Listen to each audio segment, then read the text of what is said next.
Elara Vance, xenobotanist, had always considered Xylos 7 a world of quiet, verdant menace. Its flora, a riot of bioluminescent fronds and carnivorous blooms, fascinated her. Its fauna, from the iridescent sky serpents to the ground-dwelling, six-legged grazers, filled her with a professional respect bordering on awe. She'd spent 3 cycles meticulously cataloging specimens, her small automated rover, botanist's buddy, her only constant companion. But Xylos 7, she was rapidly discovering, harbored a deeper, more elemental menace beneath its deceptively placid surface: geological instability. The first tremor had been a subtle thrum, barely noticeable above the hum of her field station's life support. Then came the deep, resonant growl from the planet's core, escalating rapidly into a guttural roar that vibrated through her bones. Seismometers spiked wildly, alarms blared, and the hydroponic trays inside her habitat rattled violently.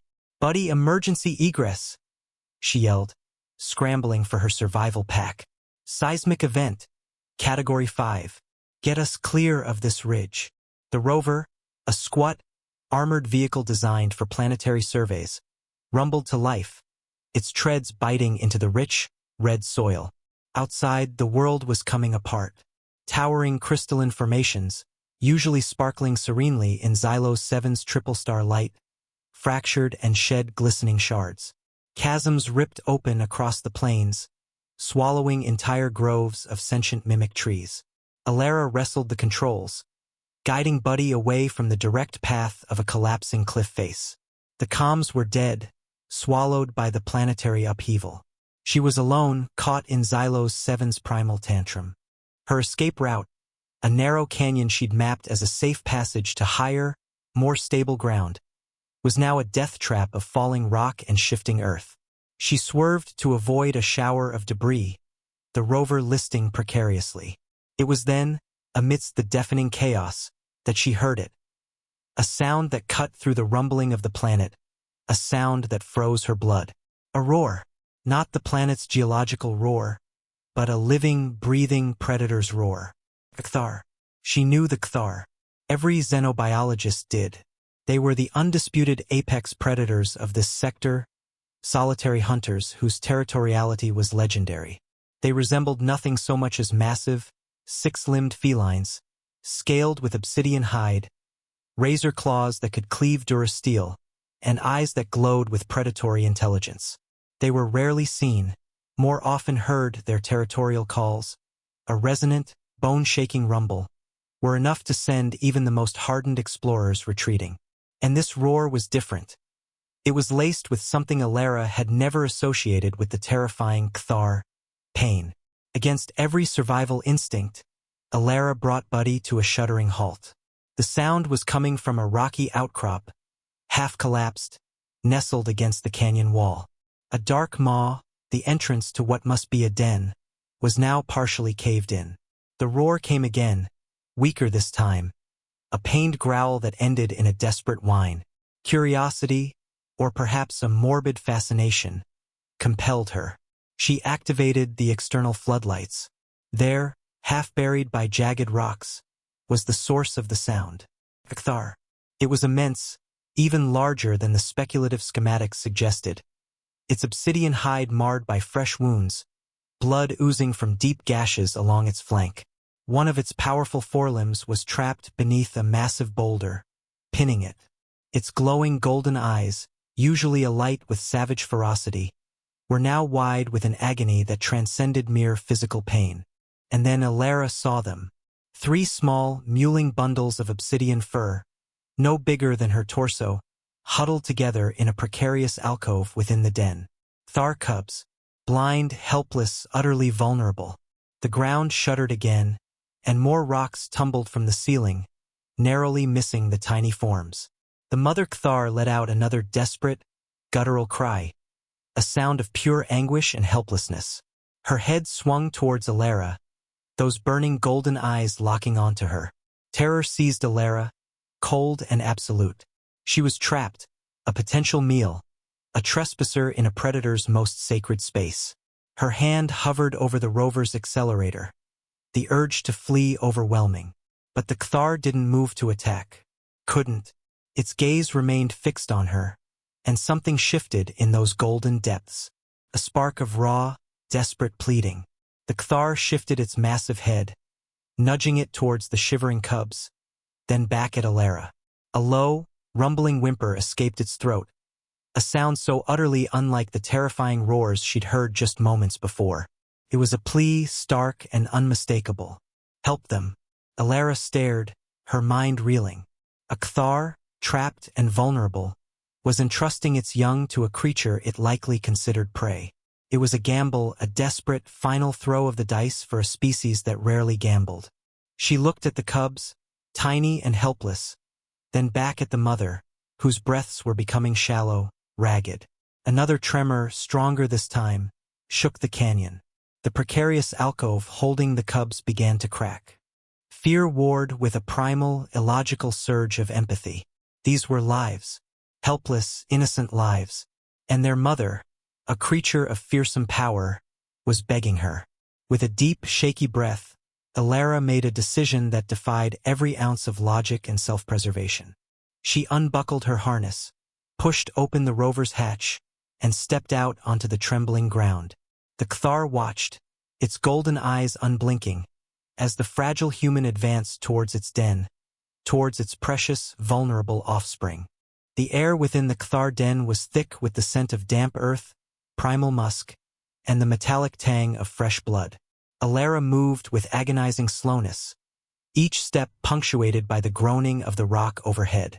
The Cthar mother, still pinned, watched her every move, a silent primal guardian, yet utterly reliant. Her golden eyes tracked Elara, a testament to her intelligence, a silent promise of swift retribution should Elara prove unworthy of the impossible trust placed upon her. Elara reached the precarious alcove. The three cubs were a tangled mess of limbs and soft fur, whimpering softly, their blind, pupilless eyes closed. They smelled vaguely of ozone and warm milk, a surprisingly innocuous scent for the offspring of such a formidable beast.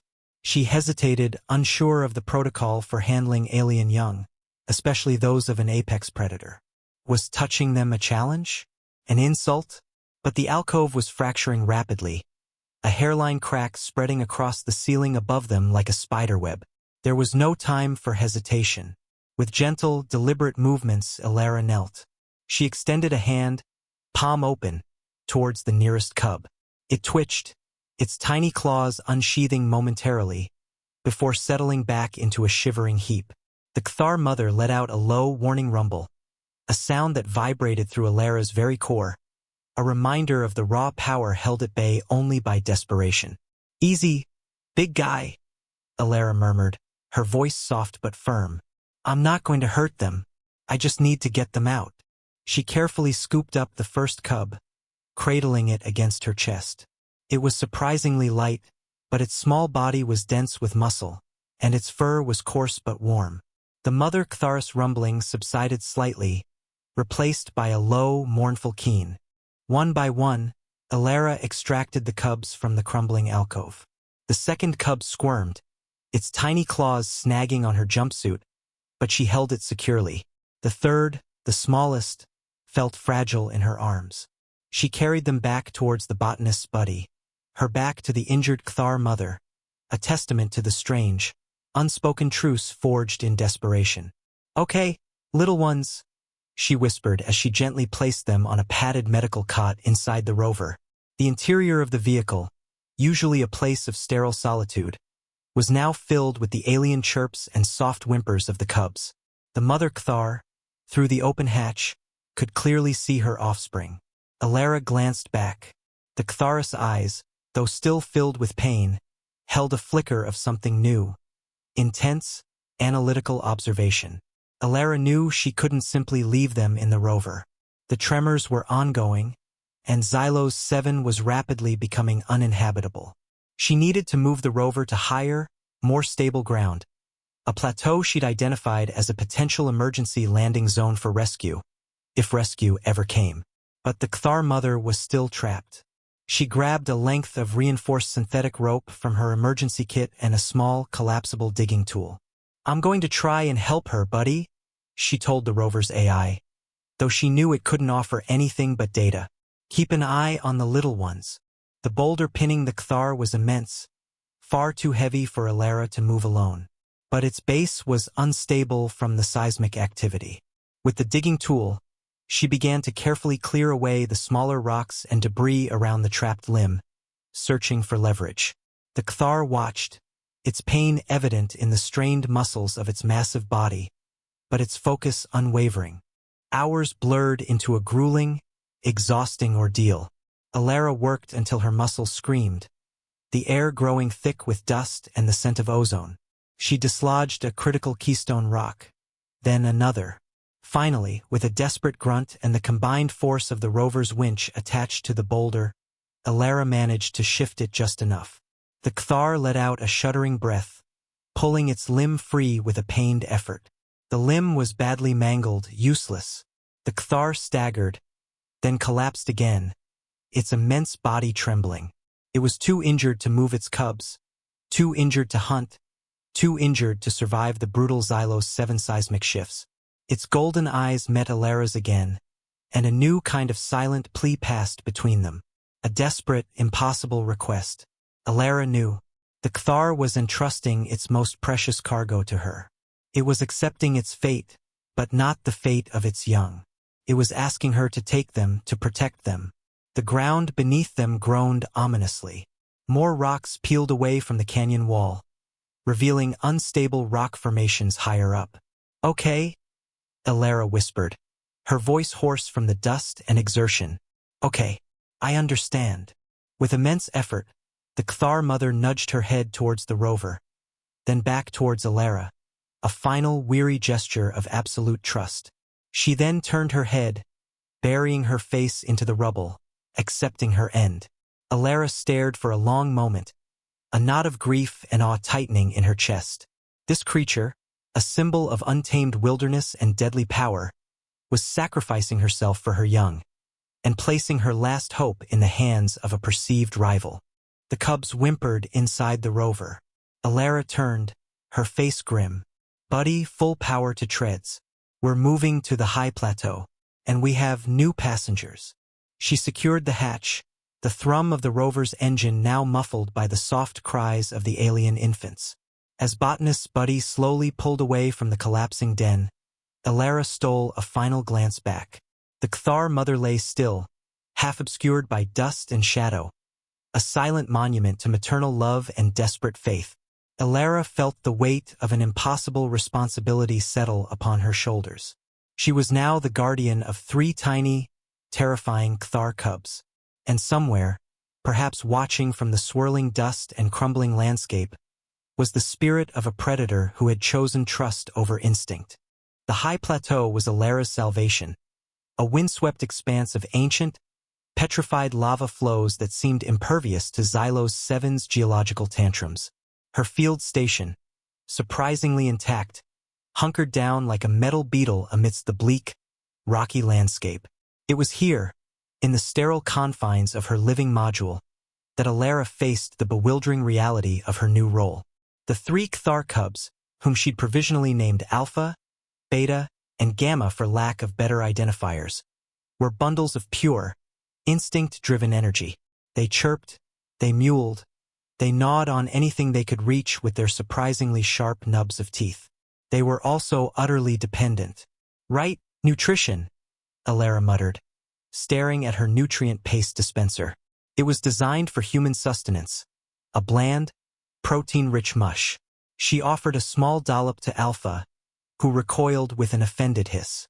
Beta tried to bat it away, and Gamma merely sniffed it with disdain before burying its head in Alpha's fur. "Not a fan, huh?" Elara sighed. Her botanical database had nothing on Cthar dietary needs. She remembered the Cthar mother's muscular build, their reputation as hunters. Protein? Fat raw meat? A shiver ran down her spine. The very idea of introducing raw Xylosian fauna into her meticulously sterile habitat made her squirm. But these were Cthar, not pets. She pulled up the rover's external camera feed, panning across the barren plateau. No grazers in sight. Her emergency rations consisted of nutrient bars and dehydrated synth meat. Desperate, she rehydrated a block of synth meat and painstakingly mashed it into a paste. Alpha sniffed, then tentatively licked. A tiny, rumbling purr, startlingly loud for its size, vibrated through its small body. Beta and Gamma immediately swarmed, jostling for position. The immediate hunger crisis averted, Elara moved to the next challenge. Stimulation. Cthar were predators. They needed to hunt, to stalk. These were infants, but their instincts would be strong. She scoured her limited supplies, pulling out a discarded comms cable, a few spare optical fibers, even a dangling piece of insulated wiring. She fashioned a crude lure on a stick, gently dragging it across the floor. Alpha pounced, clumsy but effective, its tiny claws snagging the cable. Beta joined in, then Gamma, a miniature pack of hunters. Elara found herself laughing, a genuine, unrestrained sound that echoed strangely in the small habitat.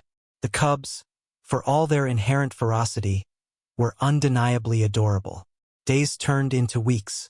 Xylos 7's seismic activity subsided, leaving a scarred landscape in its wake. Rescue remained a distant, fading hope. Elara fell into a routine governed by the Cthar cubs. She woke to their insistent chirps for food, spent hours supervising their play, cleaning up their prodigious messes, and ensuring their growth. She learned their individual personalities. Alpha, the bold and curious leader. Beta, the playful and mischievous one. Gamma, the quiet observer, surprisingly affectionate once she'd gained its trust. They learned her scent, her voice, the gentle cadence of her touch. When she sat, they would clamber onto her lap, a warm, purring pile of alien fur. When she left the habitat for field work, they would whimper until her return. Elara also learned their silent language. The low rumble that meant contentment. The sharp, agitated chirp for hunger or fear. The surprisingly delicate nuzzle against her hand. A gesture she slowly understood as affection. They didn't just tolerate her. They depended on her. They were thriving. The synth meat soon proved insufficient. The cubs grew at an alarming rate, their appetites boundless.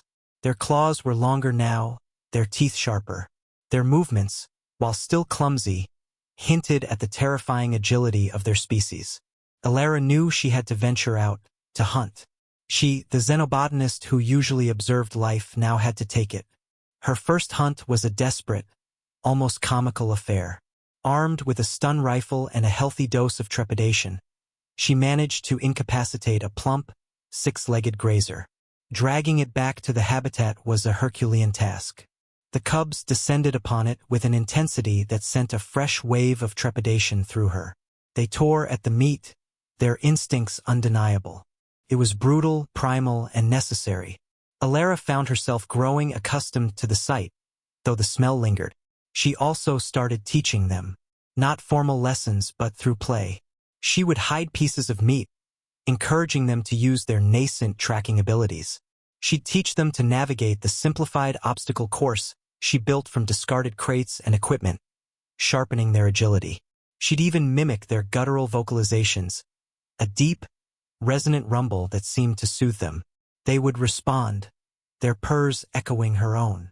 One afternoon, as Elara watched Gamma bat playfully at a dangling optical fiber, a sudden, sharp tremor jolted the habitat.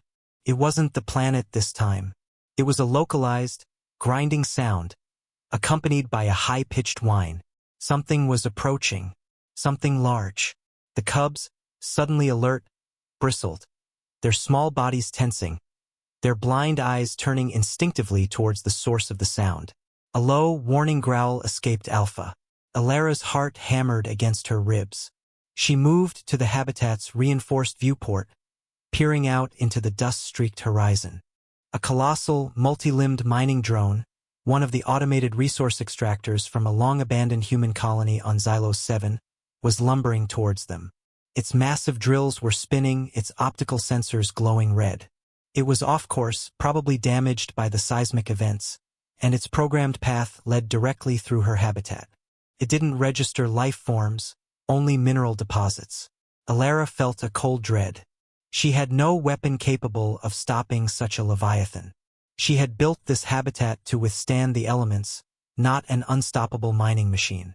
And inside, 3 vulnerable Cthar cubs, her impossible charges, huddled, sensing the danger, their tiny growls now turning to fearful whimpers. Outside, unseen by Elara, a pair of golden eyes watched from the shadowed crags of the plateau. The Cthar mother, impossibly, had dragged her ruined body to the plateau. Weak, starving, dying, she had followed Elara's trail, drawn by the primal need to see her cubs, to know their fate. She had watched, a ghost of her former self, as the human woman had fed them, protected them, and even played with them. She had witnessed the strange, nurturing bond that had blossomed between human and Cthar, a bond she could not have conceived. And now, she watched as a new, mechanical predator threatened her cubs, and the fragile human who had become their unlikely guardian. The grinding rumble of the mining drone grew louder, echoing across the plateau. Its massive drills, designed to bore through solid rock, glinted ominously in the muted light of Xylos 7's setting sun. Elara felt a chill seep into her bones, a cold dread that transcended the natural fear of a territorial Cthar. This was a mindless, unfeeling threat, programmed for destruction, utterly indifferent to the fragile lives in its path. "Buddy, evasive action protocol?" Elara demanded, her voice tight with panic. "Negative, Elara. Mining drone's mass is estimated at 300 tons. Its hardened chassis and operational speed render direct engagement or rerouting impossible without significant ordnance." The AI responded with its usual calm, infuriating logic. "Collision probability, 98.7%.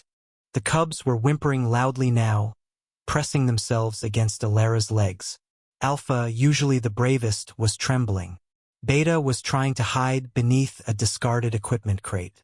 Gamma, the smallest, was letting out sharp, distressed chirps, its tiny body shaking uncontrollably.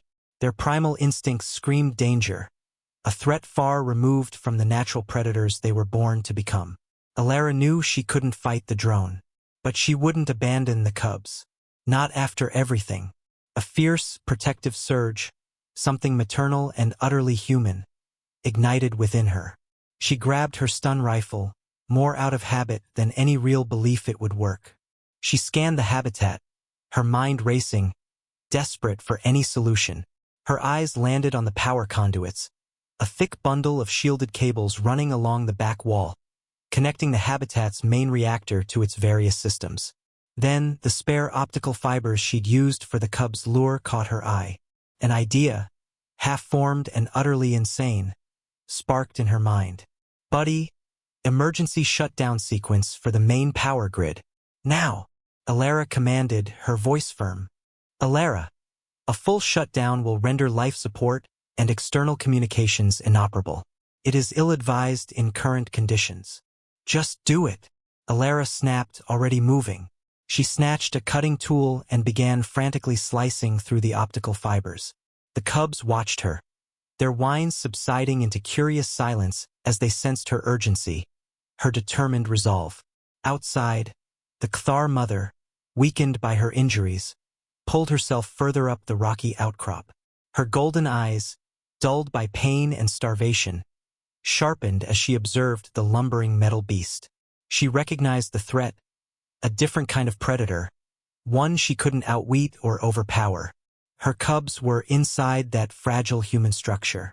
She wanted to move, to defend, but her body was failing her. She could only watch, a silent, agonized observer. Inside, Elara was a whirlwind of focused energy. She connected the severed optical fibers to a small, portable power cell, creating a makeshift, highly volatile circuit. Her plan was crude, desperate, and relied on a massive surge of localized electromagnetic interference. If she could overload the drone's optical sensors and guidance systems, even for a moment it might veer off course. The drone was barely 100 meters away now, its shadow falling across the habitat. The rhythmic thump-thump-thump of its treads vibrated through the floor. Elara took a deep breath, her heart pounding against her ribs. "Buddy, on my mark, initiate main power grid surge. Overload whatever you can. Cycle it, rapid fire." She waited, holding the volatile circuit, her eyes fixed on the approaching behemoth through the viewport. The cubs huddled behind her, sensing the impending impact, their tiny bodies pressed against her legs. "Now!" Elara screamed. With a deafening crack, the habitat's interior lights flickered violently, then died, plunging them into near darkness. Emergency glow strips immediately activated, casting long, eerie shadows. Outside, a cascade of bright, arcing electricity erupted from the habitat's external power conduits, directed by Elara's crude circuit and Buddy's desperate override. It was a chaotic, uncontrolled electromagnetic pulse, designed to wreak havoc. The effect on the drone was immediate and dramatic. Its red optical sensors, previously fixed and unwavering, began to flicker wildly, pulsing with chaotic energy. The drone's drills sputtered, slowed, then spun erratically. Its massive body lurched, grinding against itself, a sound of tormented machinery. It wavered, its path becoming less direct, more hesitant. Elara held her breath, praying. The drone was still moving towards them, but its trajectory was erratic. It was closer now, close enough that she could feel the ground trembling under its immense weight. Its drills were directly in front of the viewport, a terrifying, spinning maw of destruction. Then, with a final, agonizing lurch, the drone's right tread arm crumpled inward, a shower of sparks erupting from tortured gears. Its entire body spun violently, slamming sideways into the ground, narrowly missing the habitat by mere meters. It dug a deep, smoking furrow in the rock before coming to a shuddering, final halt, its systems sparking, its optical sensors dark. Silence. A profound, ringing silence broken only by Elara's ragged breaths and the soft, uncertain whimpers of the Cthar cubs. She slumped against the viewport, her legs suddenly weak, the smell of ozone and burnt electronics stinging her nostrils. She had done it. She had stopped the unstoppable. Slowly, the cubs emerged from their hiding spots, tentative.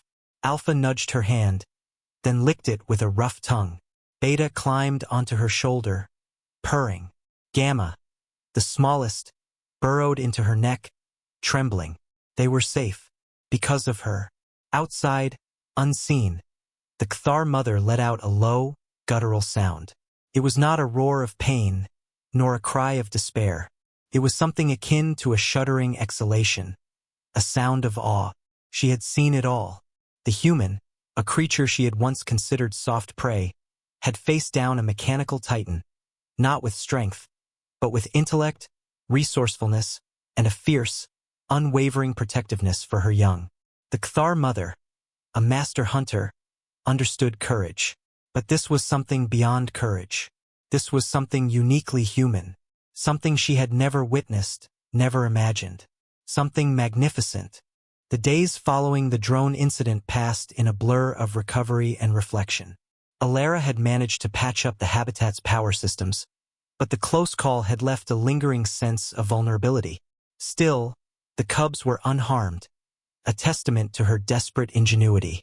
They were growing fast, their movements becoming more agile, their Cthar instincts sharpening with each passing day. Their purrs were deeper, their playful nips less gentle, but their bond with Elara remained unshakable. She continued her routine, feeding them, playing with them, teaching them the rudimentary survival skills she could impart within the confines of the habitat. She learned to interpret their subtle gestures, the flick of an ear, the tilt of a head, the shifting patterns in their growls and chirps. They, in turn, understood her commands, her moods, the gentle firmness of her voice. They were a family, forged in the crucible of planetary disaster and desperate trust. Then, one morning, as the triple suns of Xylos 7 cast long, purple shadows across the plateau, Elara detected a faint, but unmistakable, signal on her long-range scanner. A rescue beacon. Her heart leaped. After weeks of isolation, of fearing she might never leave Xylos 7. Hope had finally arrived. She hurried to the viewport, her gaze sweeping the horizon. A distant speck, growing larger by the minute, was approaching. A sleek, interstellar transport. Salvation, but also a dilemma. The cubs, sensing her agitation, began to pace, their small bodies radiating a nervous energy. They looked at her, then back at the approaching ship, their blind eyes seeming to seek an explanation.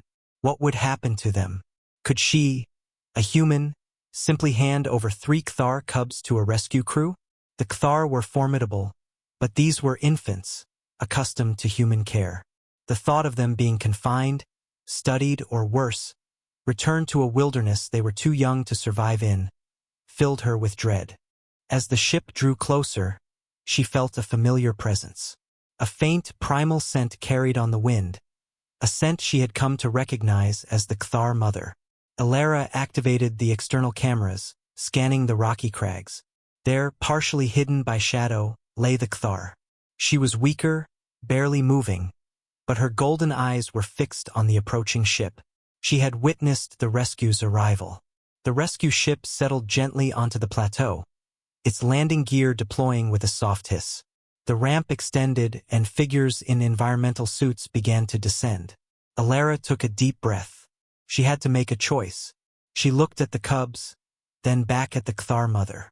There was an unspoken understanding between them. The Cthar, through her agony, had placed her children's lives in Elara's hands. Elara had honored that trust. Now she would honor it again. She opened the habitat's internal comms. "This is Elara Vance, xenobotanist. I have 3 unclassified alien life forms with me. They are juveniles requiring specialized care.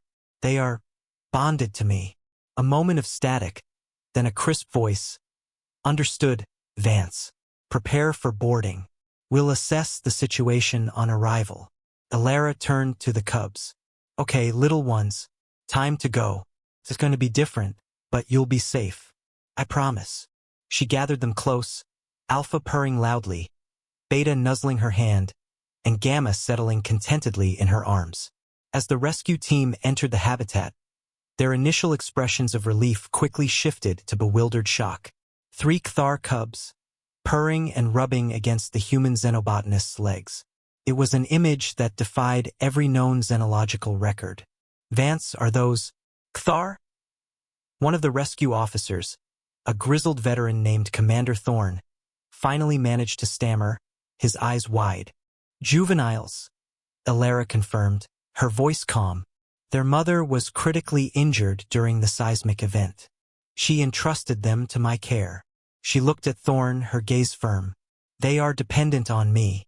They will need to travel with me." Thorn stared at the cubs, then at Elara, then back at the cubs. He'd seen a lot in his years of service, but never anything like this. The cubs, sensing the new presences, bristled slightly, but a soft word from Elara immediately calmed them. Meanwhile, outside, the Cthar mother watched. She saw the human strangers enter the structure.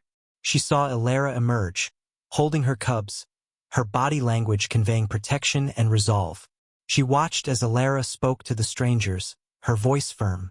She saw the human strangers, initially wary, slowly accept the presence of her offspring, guided by the human's quiet authority.